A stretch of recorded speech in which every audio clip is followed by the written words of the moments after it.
Makikitang natatawa si Paulo sa ginagawa niya kay Kim, ang cute panoorin ng dalawa. Makikitang pinipilit ni Kim na magdikit ang kanilang mga daliri ni Paulo para sa heart sign, si Paulo naman ay iniiba-iba ang sign sa daliri, na parang gustong inaasar si Kim, napasimangot tuloy si Kim, kaya naman sumunod na si Paulo. Chika Test Today. Mukhang kay Kim lang yata titiklop si Paulo, tulad na lang ng pagtigil nito sa pang-aasar, at pagbuo ng heart, nang magtampo ang aktres. Syempre hindi mawawala ang malagkit na tinginan, yakapan, at pag naglalapit ang kanilang mga mukha, na lalong nagpakilig sa mga tagahanga ng Kim Pao. Samantala, sa interview sa Kim Pao, natanong si Paulo sa pagiging komportable na nila sa isa't isa ni Kimi, at nabanggit, na nag-reach out pa ito sa aktres. Nagpaliwanag din si Paulo, na totoong komportable na sila sa isa't isa ni Kim, kaya raw may movie sila.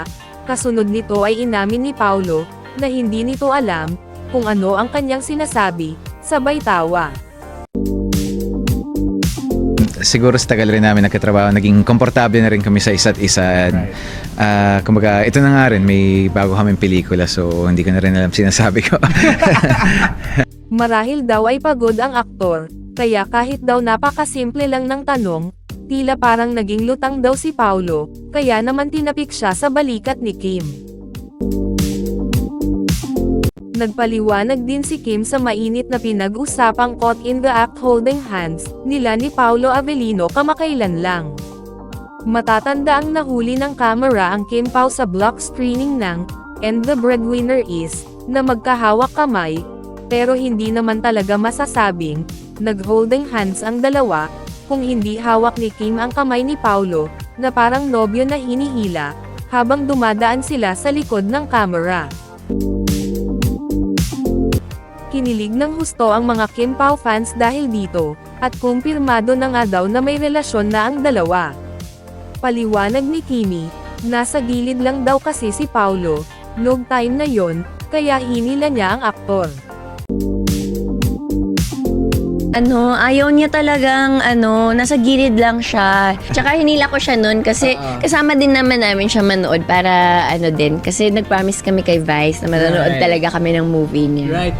At sa tanong kay Kim na parang magjowa na sila, dahil nga sobrang komportable na sila, say ni Kim, pangatlong project na daw kasi nila ni Paulo. Ang first movie nila na, My Love Will Make You Disappear, ang tinutukoy ni Kim, na pangatlong project na nila. Pangatlong project na din namin to. Pang 3 na yan, mga asap-asap. Right. Showtime. Pag hindi pa naman kayo komportable. Tapos out of town show, out of the country show. Right. Natanong din si Paulo, kung ano ang reaksyon niya na laging tinutokso si Kim sa kanya sa It's Showtime. Natatawa si Paulo nang sabihin, mabuti na lang daw, at wala siya sa Showtime. Kim, kaya mo yan, mabuti na lang wala ako sa showtime. Saad naman ni Kim, na ganun lang daw talaga sa Showtime, hindi nawawala ang asaran, at biruan. Hindi, ganun lang talaga kami doon sa Showtime. Asaran, biruan. Parang good vibes lang kami doon. Pamilya talaga. Walang pikunan. At ngayon nga na umabas na ang behind the scene photoshoot, para sa promo materials, at gagamitin para sa poster ng lalabas na pelikula ni Kim Chiu at Paulo Avellino, ang My Love Will Make You Disappear, lalo nang naging aligaga ang Kim Pao fans. Madalas na mag-post ang mga tagahanga ng Kim Pao, video clip ng pictorial, sa social media accounts, na pinapakita ang mga masasayang ganap ni Kimi at Paulo.